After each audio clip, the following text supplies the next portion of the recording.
pourrait paraître simple, hein, je veux dire que ce soit même la notion de fiqh ou de qaida, usuliyya ou autre, on commence toujours par les définitions. Et nous, malheureusement, nous sommes à l'époque aujourd'hui de la confusion terminologique. La confusion, on ne sait plus très bien de quoi on parle. On ne le sait pas quand il s'agit de l'islam, on ne sait pas quand il s'agit de la société, on ne sait pas quand il s'agit des idéologies. Pour certains, un pratiquant musulman, c'est déjà le début de l'extrémisme. C'est déjà quelque chose qui est problématique. Et il faut que nous clarifions les choses. Donc, premier élément sur lequel je vais m'arrêter, c'est la question de la définition. La deuxième des questions sur laquelle il faut qu'on s'arrête aussi, c'est qu'un certain nombre de femmes et un certain nombre d'hommes, quand ils parlent de l'extrémisme ou quand ils voient ce qui se passe, ont une réponse extrêmement rapide en disant « mais ça n'a rien à voir avec l'islam, ceux qui font ça ne sont pas musulmans ». Et ça, il faut qu'on s'arrête là-dessus, parce que ce n'est pas une réponse qui est suffisante. On ne peut pas s'arrêter à cette réponse en rejetant ou en étant dans un état de déni d'une certaine réalité qui peut exister parmi les musulmanes et parmi les musulmans et sur laquelle il faut prendre une position claire. Le troisième élément de mon intervention aujourd'hui, c'est de réfléchir aussi aux causes et avec les causes, comment réagir, comment résister à la tentation extrémiste. Et ça, c'est les causes et la résistance, les causes et la responsabilité. C'est important de s'arrêter là-dessus.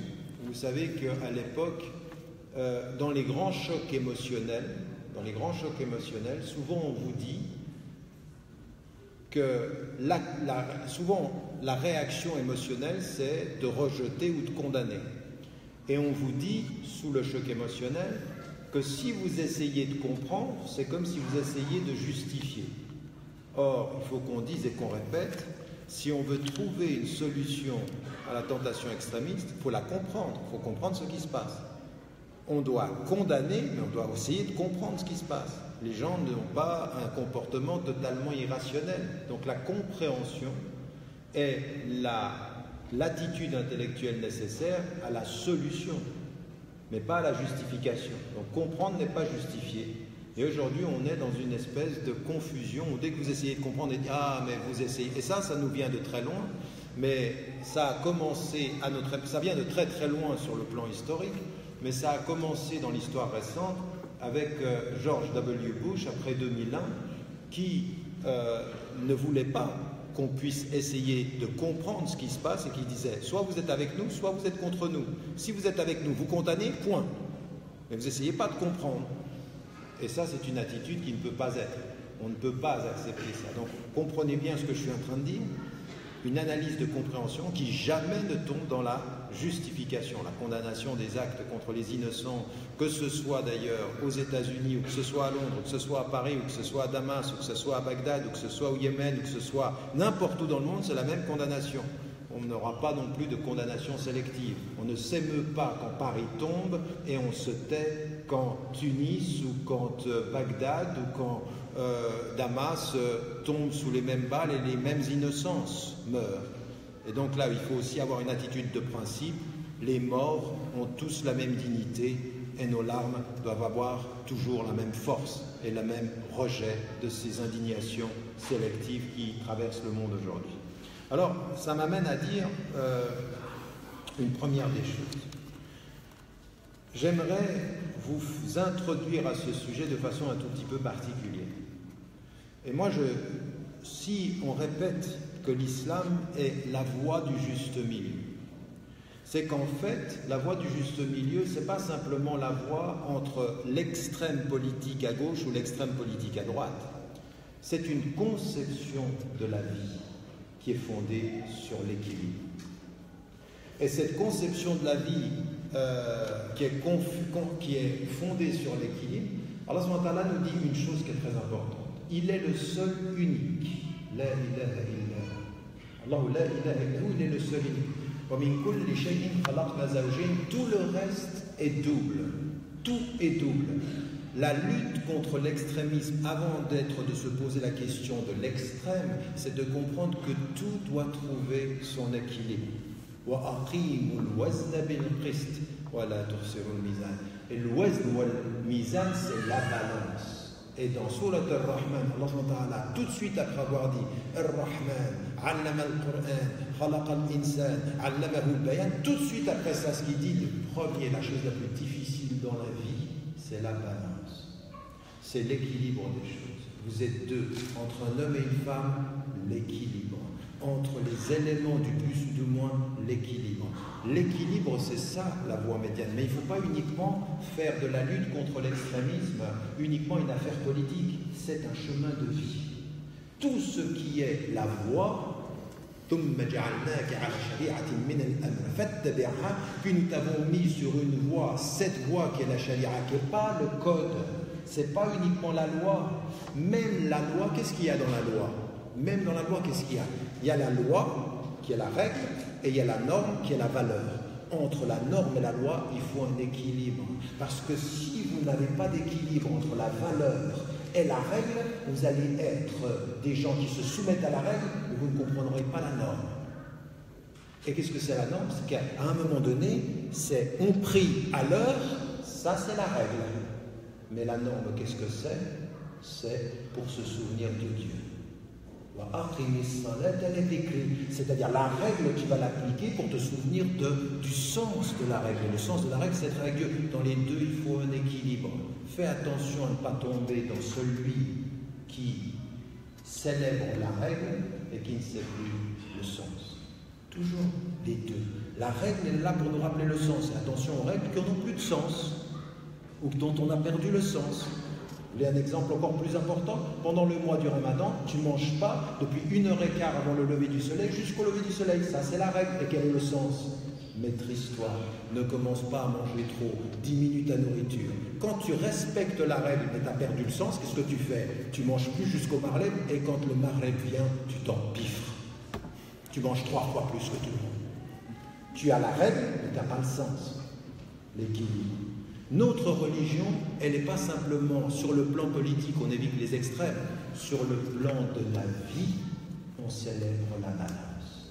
Dans tout ce que l'on fait. Dans tout ce que l'on fait. C'est une religion qui ne vous dit pas que ce qu'on nous dit maintenant, la modération. Vous savez, l'islam modéré, quand vous voyez ceux qui sont l'islam modéré, dans notre langage aujourd'hui, c'est les musulmans sans l'islam.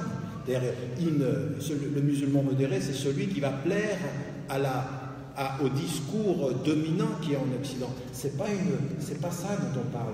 Nous, c'est l'islam, la charia. C'est pas simplement un code, c'est pas des règles, c'est une voie. Et cette voie, elle est basée fondamentalement sur où que tu sois, qui que tu sois, trouve ton équilibre. Trouve ton équilibre. Trouve ton équilibre entre ton esprit et ton cœur, entre ton corps et ton esprit, entre ta foi et ta raison, entre toi et ta femme, entre toi et tes enfants et tes parents, entre toi et la nature, entre toi et l'animal. L'équilibre, c'est la chose la plus difficile. Au point que l'islam, c'est un djihad de l'équilibre. Et l'équilibre, qu'est-ce que c'est? C'est la paix. Qu'est-ce que c'est l'équilibre? C'est quand ta question a trouvé sa réponse. C'est quand ton cœur a trouvé sa lumière. C'est quand ta raison a trouvé le raisonnement. C'est quand ton corps, il a une satisfaction. La paix. Et salam, c'est l'équilibre. Toujours. Et salam, c'est toujours l'équilibre de deux. Mais vous comprenez pourquoi je suis en train de dire ça?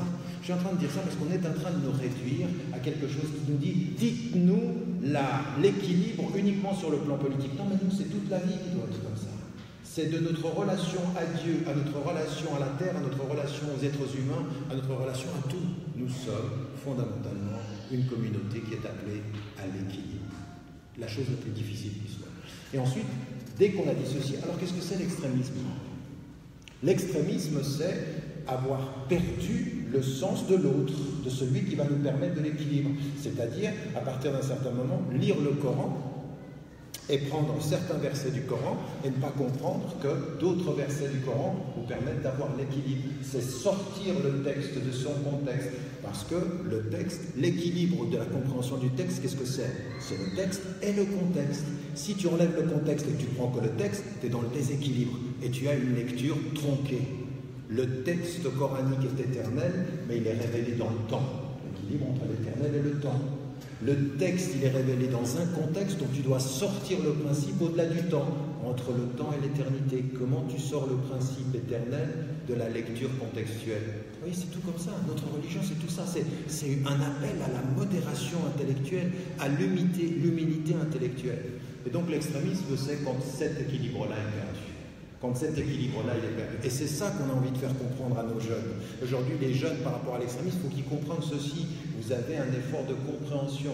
La première protection à l'extrémisme de la pensée, c'est l'intelligence de la compréhension. C'est de comprendre, c'est l'éducation. C'est s'éduquer. Et c'est pour ça que le Coran dit, au moment où il est révélé, Iqra, ça veut dire lis. Mais qu'est-ce que ça veut dire lis? Comprenez bien, ne peut lire que celui qui comprend. On ne lit pas quand on ne comprend pas.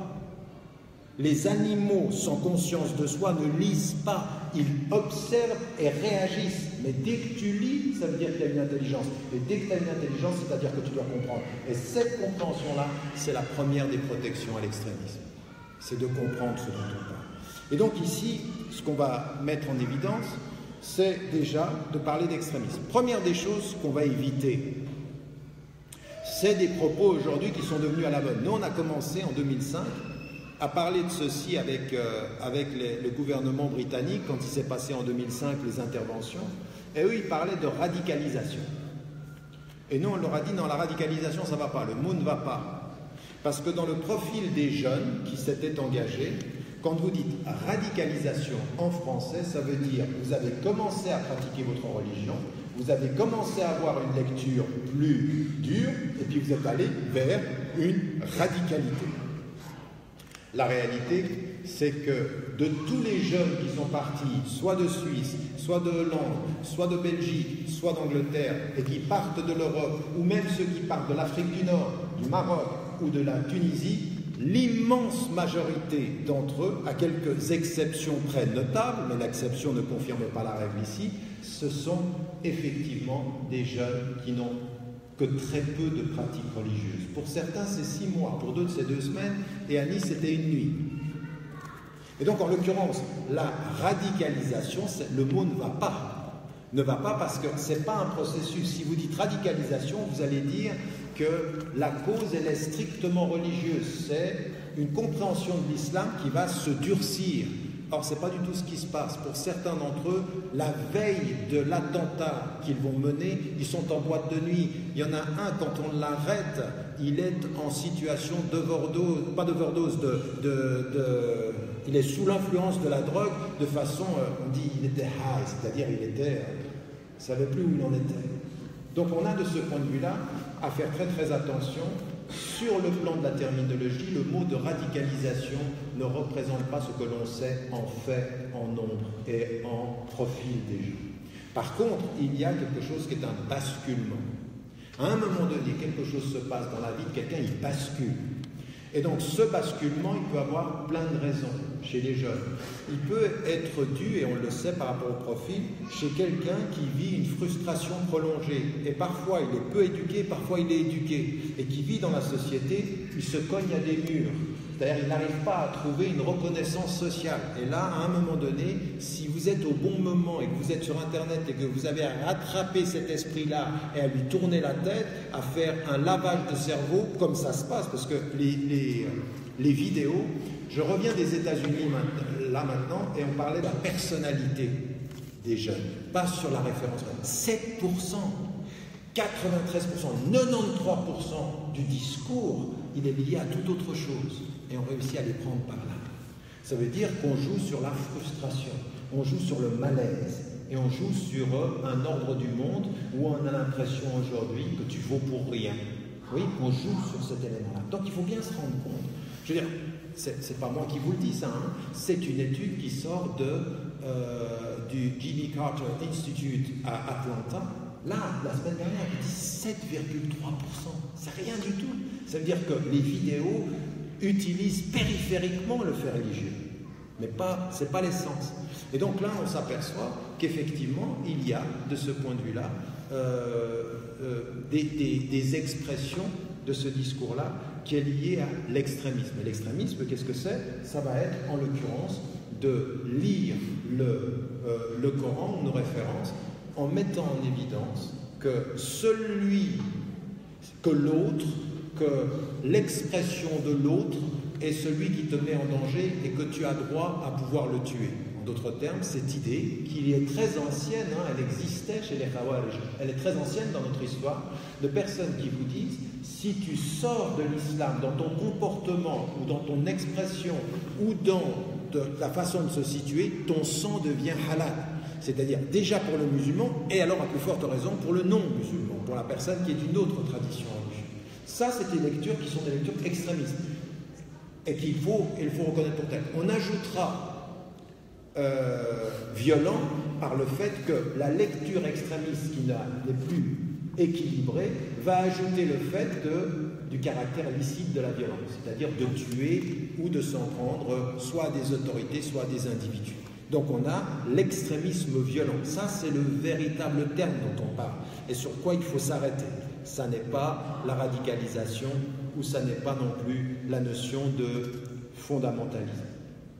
Il y a un mot qu'on utilise aussi beaucoup, dont aucune institution internationale n'a finalement accepté une définition qui soit officielle, c'est le terrorisme. C'est un problème, le terrorisme, en termes de définition, parce que dès que vous l'utilisez pour des individus, pour des groupes, vous devriez aussi pouvoir l'utiliser pour des États, parce que vous voyez que des États font ce que font des groupes, et donc là on préfère ne pas en parler, parce qu'il y a des terrorismes d'État. Qu'est-ce que c'est qu'un État qui va bombarder des innocents et qui bombarde des écoles? C'est quoi? On appelle ça comment? Quand l'État touche des innocents, ça s'appelle usage légitime de la force. Quand des groupes touchent des innocents, terrorisme. Vous pourriez faire différemment, vous pourriez dire quand un État touche de façon volontaire des innocents, terrorisme d'État. C'est-à-dire une décision. Et ce n'est pas l'usage légitime, parce que dès que c'est l'État, ce serait légitime. Mais il y a des usages légitimes, ou alors on dira disproportionnés. C'est-à-dire que vous avez un individu dans un immeuble, on suppose que c'est un terroriste, vous faites sauter toute la maison, tout l'immeuble, vous avez 50 morts, il est dedans. Ah, c'était disproportionné. Il est mort. Et vous n'appelez pas ça terrorisme. Là, de ce point de vue-là, le mot terrorisme est polysémique, problématique. Il y a une définition sur laquelle on peut se mettre d'accord très rapidement. Toute atteinte à la vie d'innocents qui ne sont pas dans un conflit armé et qui sont ciblés pour ce qu'ils sont, c'est-à-dire des citoyens innocents, que ce soit directement ou en dommages collatéraux connus, eh bien c'est du terrorisme. Et donc de ce point de vue-là, nous avons aussi à prendre des dispositions par rapport à ça et nous avons à comprendre ce qu'il en est. Donc en l'occurrence, ici, on s'aperçoit que sur les faits et les chiffres, eh bien, on a aujourd'hui un problème par rapport aux définitions. Et nous, ce qu'il faut qu'on dise et qu'on utilise, nous avons effectivement un extrémisme violent qui peut s'exprimer et dont nous devons comprendre l'essence et les raisons. Deuxième étape de ma réflexion maintenant, c'est comment on se positionne par rapport à ça. Alors, comment on se positionne quand vous avez Boko Haram, quand vous avez Daesh, quand vous avez des groupes, déjà même avant, moi j'avais pris position ici en Suisse en 96-97, quand des groupements s'en étaient pris, souvenez-vous, à des innocents, des touristes suisses qui s'étaient rendus en Égypte et qui avaient été tués en Égypte. Dans le sud de Assouan, je ne sais plus, mais j'avais pris position là-dessus. Donc ça remonte déjà à maintenant plus de 20 ans, et bien avant encore, on a eu ces problèmes. Alors, vous savez, ce qu'on dit de moi, c'est que j'ai un double discours. Je dis à la télévision ce que je ne vous dis pas à vous, et il se trouve que ce que je vais vous dire à vous, c'est exactement ce que je dis à la télévision, et qu'il n'y a pas de double discours. Il n'y en a jamais eu, ils le savent. Pour disqualifier une parole, dites qu'il dit quelque chose d'autre. Je ne sais pas ce que je dis là, je ne sais pas où je pourrais le dire ailleurs, et qu'est-ce que je pourrais dire ailleurs. Mais il y a une chose qui est importante, c'est qu'il y a beaucoup de musulmanes et musulmans qui, en sortant ou en intervenant, font quelque chose qui est, ou disent des choses qui sont très problématiques. Et moi, j'aimerais clarifier cet élément-là, parce que si on a envie d'aider nos jeunes à ne pas tomber dans l'extrémisme et de ne pas aller dans ce sens-là, il faut que nous fassions deux choses. La première des choses, c'est que si nous sommes sérieux avec ce que nous voyons à l'intérieur des communautés musulmanes,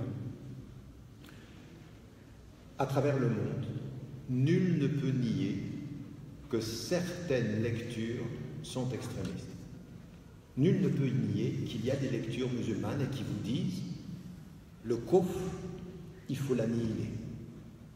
Et que moi-même, quand je me suis retrouvé en Égypte, je me suis retrouvé en face de quelqu'un qui m'insultait, et il était l'agent d'eau, il n'était pas l'agent du Mossad, il n'était pas l'agent du gouvernement, il m'insultait en disant « Toi, avec tes positions, tu fais le jeu des tyrans, tu fais le jeu de l'Occident. » Donc on a ces lectures, bien sûr, elles existent.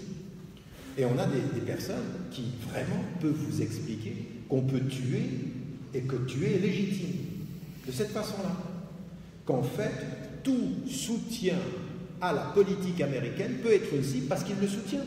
Et il va utiliser la démocratie contre lui en disant « Mais lui, c'est un démocrate, donc il a voté pour ce président, donc il est responsable. » Vous ne pouvez pas nier ça. Et vous ne pouvez pas nier non plus qu'à un moment donné, il faut prendre une position. Est-ce que ceux qui font cela et qui se présentent comme des musulmans, est-ce qu'ils sont musulmans, oui ou non? Alors nous, on a deux réponses. Ce n'est pas des musulmans, ça n'a rien à voir avec l'islam. Merci, venez la semaine prochaine. Ça ne peut pas aller. Ils sont musulmans et nous, on ne va pas faire avec eux ce qu'eux, ils font avec nous. Puisque moi, là, maintenant, je suis dans une liste, je suis sur 2 vidéos de Daesh, où, sachez-le, je suis plus dangereux pour l'islam, selon eux, que les non-musulmans. Littéralement. Et ça veut dire quoi? Ça veut dire son sang à lui, il est halal. On peut le tuer. Par rapport à eux, je ne vais absolument et jamais, en aucune façon, dire d'un d'entre eux, tu n'es pas musulman. Moi, tu es musulman. Maintenant, ton interprétation de l'islam et ce que tu fais de l'islam est absolument illégitime du point de vue de l'islam. Donc, premier élément, on ne sort pas les gens de l'islam. Le takfir, ça ne va pas uniquement dans un sens. Ça ne doit pas aller. On ne fait pas ça. On ne dit pas qui est musulman, qui n'est pas musulman. La personne te parle comme un musulman et dit La ilaha illallah Muhammadun Rasulullah, elle est musulmane. Et on ne va pas, parce que tu as des péchés, te mettre dehors de l'islam. Non, tu es musulman. Maintenant, ton attitude, ta compréhension, j'ai un vrai problème. Ça ne peut pas aller. Et donc, de ce point de vue-là, dire ça n'a rien à voir avec l'islam. Vous avez des gens avec plus ou moins des degrés d'études qui vont citer le Coran, citer des hadiths du prophète, citer des savants, même s'ils les tordent, mais ils viennent d'une tradition et ils la citent. On ne peut pas dire ça n'a rien à voir avec l'islam. Par contre, ce que nous devons dire de façon claire, vous êtes musulmans, vous utilisez des versets du Coran et des hadiths du prophète, et nous on va vous répondre et on va vous expliquer, et on va expliquer en quoi ce que vous dites est une distorsion du message de l'islam. Ça doit être notre position de principe, c'est-à-dire on ne sort pas les gens et on répond clairement. Et on condamne ce qui doit être condamné. C'est-à-dire, à un moment donné, c'est ceci qu'a dit le prophète, aide ton frère, qu'il soit juste ou injuste. Comment tu vas l'aider quand il est injuste? Tu vas te lever et tu dire ce que tu fais est injuste. Au nom de l'islam, je m'oppose à ceci. Et au nom de ton idée du djihad, je vais faire un djihad contre ton djihad. Contre ton idée du djihad. Parce que le djihad, c'est pas d'aller tuer des innocents, c'est pas de s'en prendre aux innocents, c'est pas de prendre des gens et de les jeter du 3e étage ou du 5e. C'est pas nous ça. Ça peut pas être nous. Et il appartient à la conscience musulmane de dire non. Et de le dire avec clarté. Et de dire à nos enfants, c'est le seul moyen, attention. Les frustrations des gens, les raisons objectives qui font qu'à un moment donné, ils n'en peuvent plus, on les comprend. Mais la réponse ne convient pas. On ne peut pas, au nom d'une frustration et d'une injustice, faire une autre injustice. On ne répond pas à l'injustice par l'injustice. Répond de la meilleure des façons, c'est-à-dire qu'en toute situation, que la haine de quelque chose d'un peuple ne vous mène pas à la justice, soyez juste, parce que la justice est plus proche de la crainte révérentielle et de l'amour révérentiel de Dieu. C'est ça, la qualité, ça c'est la balance. La balance c'est, tu as une émotion, mais tu as une raison. Fais que ta raison, maîtrise ton émotion. Mais si tu laisses aller ton émotion, tu es dans l'extrême émotionnel. Mais si tu prends la raison, eh bien tu vas retrouver l'équilibre de celui qui est sage. Le sage, c'est celui qui maîtrise son émotion avec sa raison. Donc ça c'est Celui qui maîtrise sa personne quand il va être sous l'objet de la colère ou sous l'objet de l'émotion. Donc ici, on a maintenant ce cadre-là. Combien de temps il me reste? J'ai pas le... Je ne saurais pas vous dire. Alhamdulillah, il n'y a pas de temps. Donc, ce que je voulais dire, c'est quand même bien de revenir en Suisse et il n'y a pas de temps en Suisse. Alhamdulillah, c'est comme en Égypte. Alhamdulillah. Je ne sais pas ce que vous applaudissez, mais mabrouk ala kulli hal. Donc, ce que je voulais dire, c'est qu'on doit se positionner et on doit se positionner par rapport au fait de ce qui se passe aujourd'hui dans le monde, ce qui s'est passé au Nigeria, ce qui se passe à Damas, ce qui se passe en Syrie, en Irak, ou ce qui se passe dans les autres pays majoritairement musulmans. Maintenant, dès qu'on a fait ceci, est-ce que ça suffit? Est-ce qu'on va trouver une solution pour nos jeunes si on s'assoit, on dit, tu sais quoi? L'islam, c'est la voie du juste milieu, c'est la voie de l'équilibre. Et quand tu as une injustice, eh ben, tu ne vas pas tuer les gens, il faut te maîtriser. Bon, le jeune et mon jeune, il me dit, d'accord, merci, je vais me maîtriser. Mais ça ne peut pas être la réponse. Il faut qu'on traite des causes et on sache comment réagir aux causes. Parce que sinon, ça ne va pas aller. L'absence de discours politique est un discours politique. L'absence d'orientation religieuse est une désorientation religieuse. Il faut qu'on regarde les causes, de quoi il s'agit là. Alors qu'est-ce que l'on sait? On sait en l'occurrence, si on regarde les profils, alors là je vous parle des études qui sont faites sur les jeunes et de voir comment les choses se passent. Les embrigadements, le basculement de certains, il peut se passer de 4 façons différentes. La première des raisons, la première des attitudes, elle peut être quelque chose qui se passe dans votre salon. C'est-à-dire une jeune ou un jeune a accès à Internet. Et dans sa vie, à elle ou à lui, il y a un malaise, il y a des problèmes, il y a l'impression d'être inutile dans sa vie. Pour plein de raisons, scolairement. Dans l'image qu'on a des parents, vous avez des jeunes qui se regardent dans les yeux des parents et ils sentent que les parents ne sont pas contents d'eux. Peut-être parce qu'ils ne sont pas assez religieux, parce qu'ils ne pratiquent pas. Il y a une insatisfaction. Quand l'insatisfaction rencontre la manipulation médiatique, par Internet, la manipulation, et ceux qui sont derrière l'écran sont des experts. La qualité du produit marketing des vidéos, ceux dont je vous parlais, là où il n'y a que 7% de religieux, sont des experts, c'est-à-dire qu'ils réussissent à... Je vous donne un exemple, nous sommes, je m'occupe je suis président du European Muslim Network en Bruxelles, et on a eu le témoignage des partis qui étaient morts, on a joué sur mon affectif, sur ma tristesse, et on m'a pris par là, au point qu'on m'a fait comprendre que j'allais restituer la fierté de mon ami mort en m'y engageant. Donc, tristesse, fierté, frustration, on travaille là-dessus. Puis après, c'est des choses de fou qu'on vous raconte. La fille qui la retrouve et qui va l'emmener, et qui veut l'emmener en Syrie, et il faut la dire, parce qu'on ne l'a dit pas suffisamment, ce sont des services de renseignement. Les services de renseignement, on le sait aujourd'hui dans tout ce qu'on appelle ceux qui s'infiltrent et qui vont utiliser le FBI.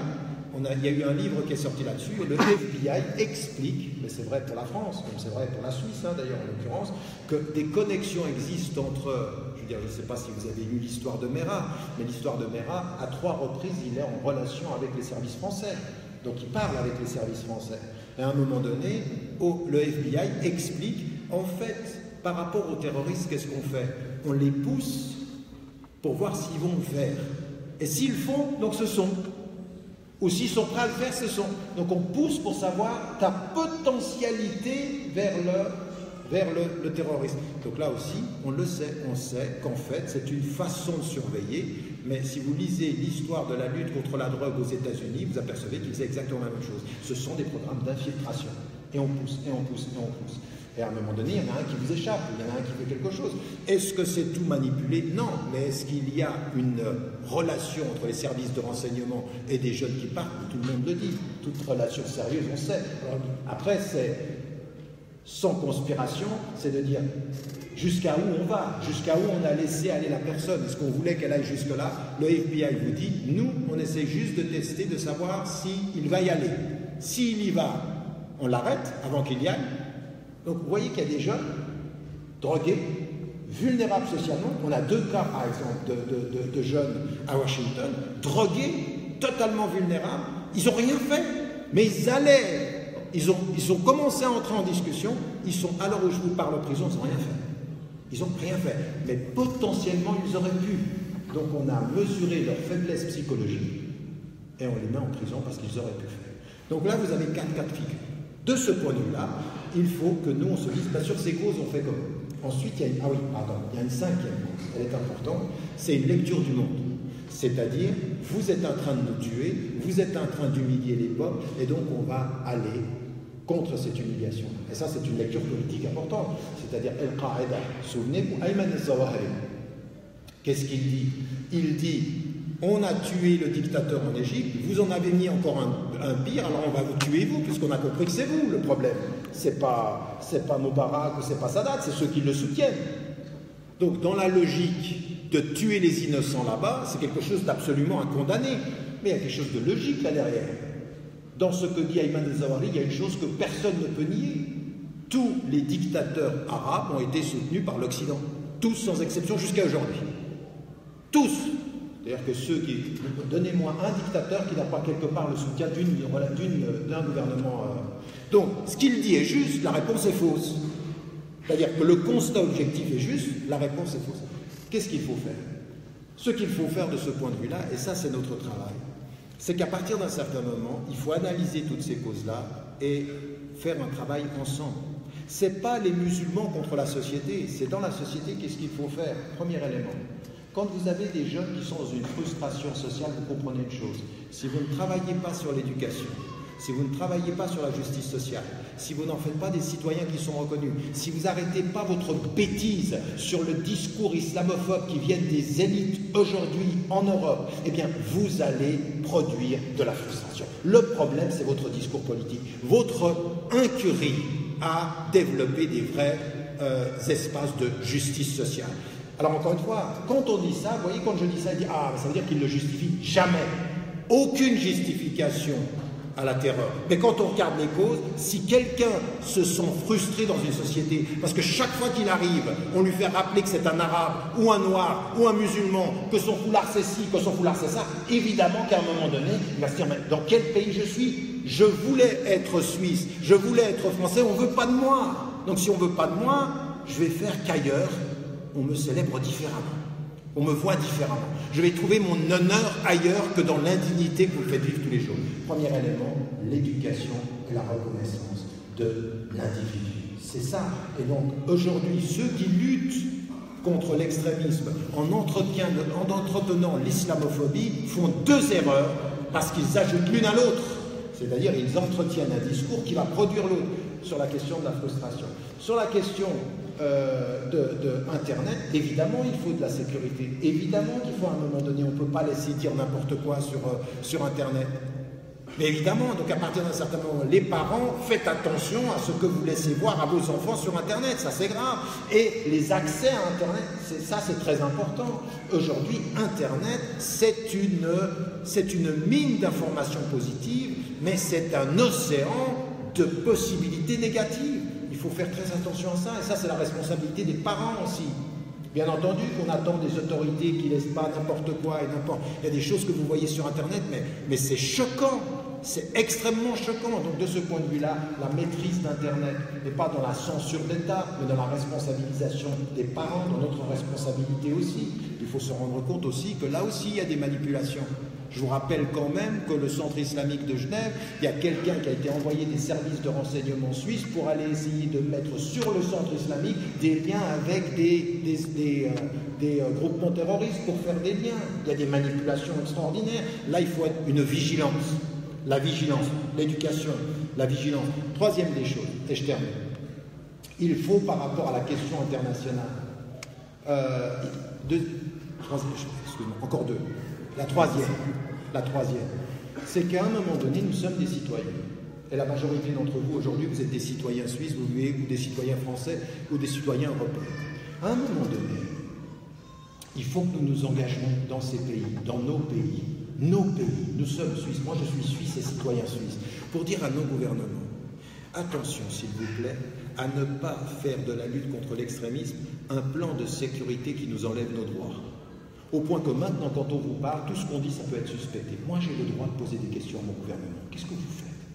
Comment vous faites? Moi, je suis prof à Oxford. À Oxford, aujourd'hui, on nous demande de surveiller nos étudiants par crainte d'une possible radicalisation. Mais qu'est-ce qui se passe? Qu'est-ce qui se passe par rapport à la liberté d'expression? Et qu'est-ce qu'on va suspecter la semaine de soutien à la Palestine? Ah tiens, la semaine de soutien à la Palestine, elle est radicalement plus radicale que d'aller manger au CRIF en France. Vous voyez ce que je veux dire? À partir d'un certain moment, il y a 2 poids 2 mesures. Et que nous, aujourd'hui, il ne faut pas qu'on laisse passer ça. Nos jeunes, il ne faut pas qu'ils nous sentent comme des lâches. Nos jeunes, il faut qu'ils sentent qu'on est contre la violence, mais qu'on est courageux.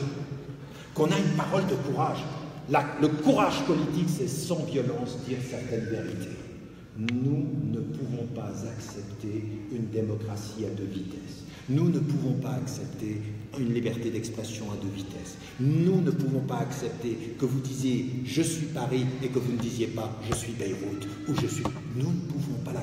Un courage. Vos enfants, ils vous regardent. Et ils ont envie de voir dans leur père et de leur mère un courage de quelqu'un qui dit « ne va pas vers la violence, mais lève-toi ». Le courage de… Parce que si on n'a pas de discours du tout, à un moment donné, il dit « mais toi, tu te tais, toi, tu es un béni oui-oui, moi, je vais aller chercher l'honneur ailleurs ». Un vrai courage, jamais dans la violence, mais toujours dans la clarté, de pouvoir dire, par exemple, on a envie de nous faire taire sur certaines… Et ce n'est pas simplement les Rohingyas aujourd'hui, il faut parler des Rohingyas, mais le musulman et la musulmane suisse est du côté des opprimés, quelle que soit leur religion. Et nos enfants, ils nous regardent, ils ont envie qu'on ait du courage. Si tu ne veux pas que je devienne violent, sois sage dans le courage. Sois courageux et sage. Dernier élément, ça veut dire aussi la question internationale, de ne pas se taire et de dire à nos enfants, tu veux aider les Palestiniens? Tu veux aider les Africains? Tu veux aider les Rohingyas? Tu veux aider les opprimés? Eh bien, tu te bats ici. Ici, tu deviens citoyen. Ici, tu informes. Ici, tu votes. Ici, tu t'engages. Tu vas tuer personne, tu vas tout construire. Et moi, ça me fait rire. À des moments donnés, il y a des gens qui viennent me dire « Oui, mais toi, tu es le petit-fils de Hassan el-Banna. » Et moi, ce que j'ai entendu de Hassan el-Banna, qu'est-ce que j'ai entendu? J'ai entendu qu'à un moment donné, il y avait des jeunes qui étaient là, qui disaient « Il faut qu'on parte en Palestine, il faut qu'on aille se battre. » Il les a arrêtés, il leur a dit « C'est très difficile de mourir dans la voie de Dieu, mais c'est encore plus difficile d'y vivre. Levez le travail. Levez le travail. » Donc, en l'occurrence, celui qu'on diabolise, parce que les gens n'ont rien lu, celui qu'on diabolise, il voulait tuer des sionistes, il leur dit non, c'est pas comme ça que ça se passe. Et ceux qui veulent partir en Syrie, ceux qui veulent pas, c'est pas comme ça que ça se passe. Tu lèves tes manches, tu travailles à l'école, tu apprends à parler et tu te bats pour devenir un citoyen qui va faire entendre une parole ici, de justice, de dignité. C'est ça la lutte contre. Mais je ne te demande pas d'être un lâche invisible.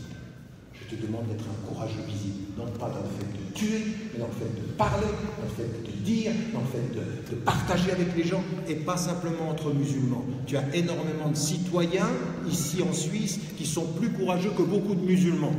Parce qu'il y a des musulmans vendus, ça existe.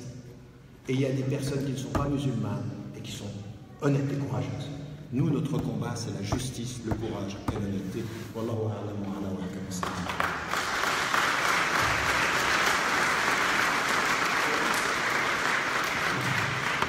Bien, professeur Taïkovador, nous vous remercions très vivement pour cette contribution très enrichissante. Nous avons appris énormément de choses.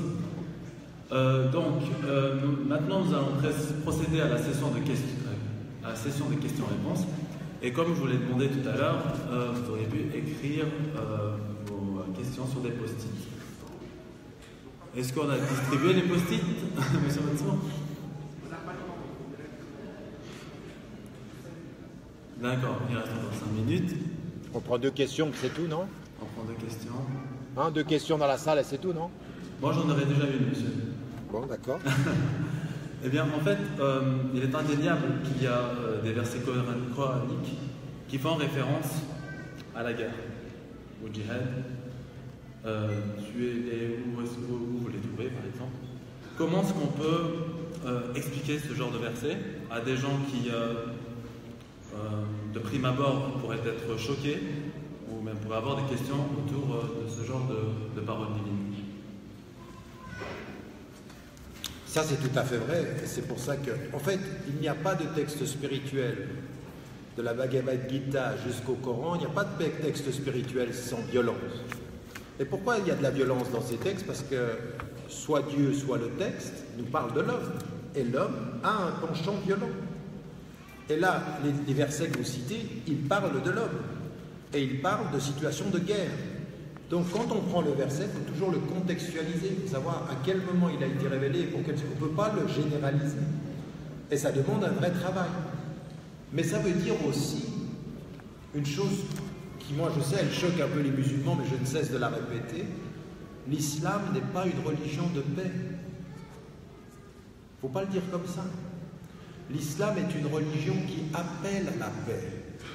Elle vous dit, vous devez aller vers la paix. La paix, ce n'est pas un état que tu as. Même toi, tout seul devant ton miroir, tu n'es pas en paix. La paix, ça se travaille. C'est une éducation. L'équilibre, ça s'éduque. L'homme est naturellement dans une situation de tension. Nous sommes en situation de tension. L'éducation spirituelle, c'est d'aller vers la paix. C'est pour ça que le djihad, c'est le chemin qui mène à la paix, pas à la guerre. C'est la paix que l'on cherche. C'est un idéal, la paix. Wassalam, Allah subhanahu wa ta'ala, tous les noms de Dieu sont des idéaux humains. As-salam, Ar-Rahman, tout ça, ce sont des idéaux. Donc l'islam nous dit, attention, ne pensez pas que la paix est acquise. La paix est à acquérir, la paix est à faire entre toi et ton cœur, entre toi et ton voisin et entre les nations, par la connaissance, par l'équilibre. Et donc ça veut dire que ces versets-là sont à contextualiser dans le message global et qui nous dit attention, le but ultime de l'islam, c'est la paix. La paix a des conditions. La première des conditions, c'est la dignité humaine. La deuxième, c'est la justice entre les hommes. Et donc, il faut qu'on comprenne ça. D'accord. Alors, visiblement, il y a quelques questions.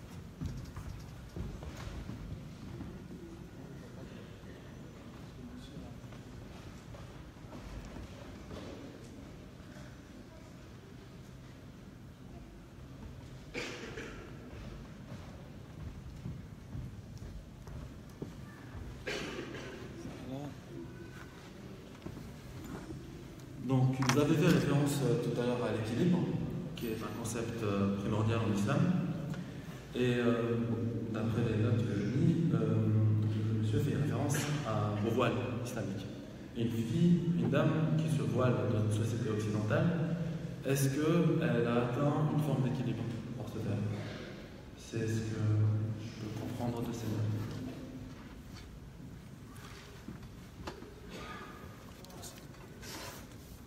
Écoutez, par rapport à ces questions-là,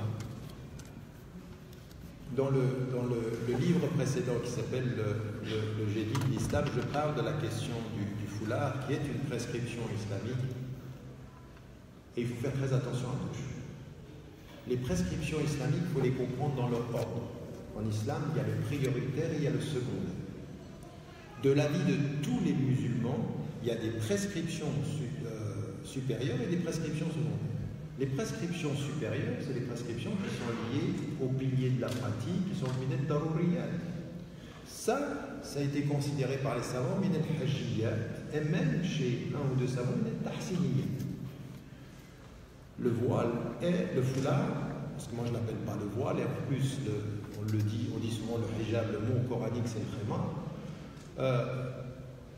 est une prescription de l'islam. Maintenant, pour une femme, l'équilibre qu'elle peut trouver ou pas dans le fait de le porter, sachant que c'est une prescription, c'est à chaque femme de faire son cheminement à elle. C'est à chaque femme d'acquérir la connaissance et d'aller, elle, vers son équilibre. Et à des moments donnés, il y a des femmes qui seront dans un équilibre où elles ne le porteront pas, et puis elles continueront leur route, puis elles le porteront ou elles ne le porteront pas. Nous n'avons jamais à considérer qu'une femme est moins musulmane parce qu'elle ne le porte pas, ou qu'elle est plus musulmane parce qu'elle le porte. Aucune femme qui porte le foulard ne peut dire « j'ai la clé de la paix intérieure », sinon ça se saurait. Et aucune femme qui ne le porte pas n'a la clé du désordre intérieur. Non, on ne peut pas dire ces choses-là. Et c'est pour ça que la question d'équilibre avec Dieu est très personnelle. Elle est très très personnelle. Elle est le cheminement de chacune et de chacun. Et donc à un moment donné, oui, on peut trouver la paix, la sérénité dans le fait de s'approcher de Dieu dans sa pratique. Et c'est ça qui est demandé. Ne laissez jamais un individu, ni votre papa, ni votre maman, ni votre frère, ni votre sœur, ni votre enfant, devenir les directeurs de votre conscience. C'est à vous de faire votre travail personnel, d'aller à votre rythme, mais il faut qu'il y ait un rythme. Parce qu'il y en a, leur rythme, c'est du surplace. Il y en a même leur rythme, c'est de la régression. Il faut qu'il y ait une quête personnelle. Et dans cette quête personnelle, demander à Dieu et demander à soi-même que la paix intérieure, salam at-nafs, puisse être un des résultats de ce cheminement, Inch'Allah. Merci, M. Ramadan. Malheureusement, pour une question de temps, nous devons interrompre la session de questions-réponses. J'ai pris trop de temps, c'est ça? Non, mais heureusement que vous l'avez fait aussi. En fait, maintenant, nous allons procéder à la vente des livres directement ici sur la scène et il y aura également une dédicace. Donc, vous avez... Comment? C'est sur le stand là-bas. D'accord, j'ai mal compris, M. Mansour. Excusez-moi. On va descendre sur le stand de la Ligue. Il y aura la vente des livres et la dédicace. Merci à vous de nous avoir écoutés.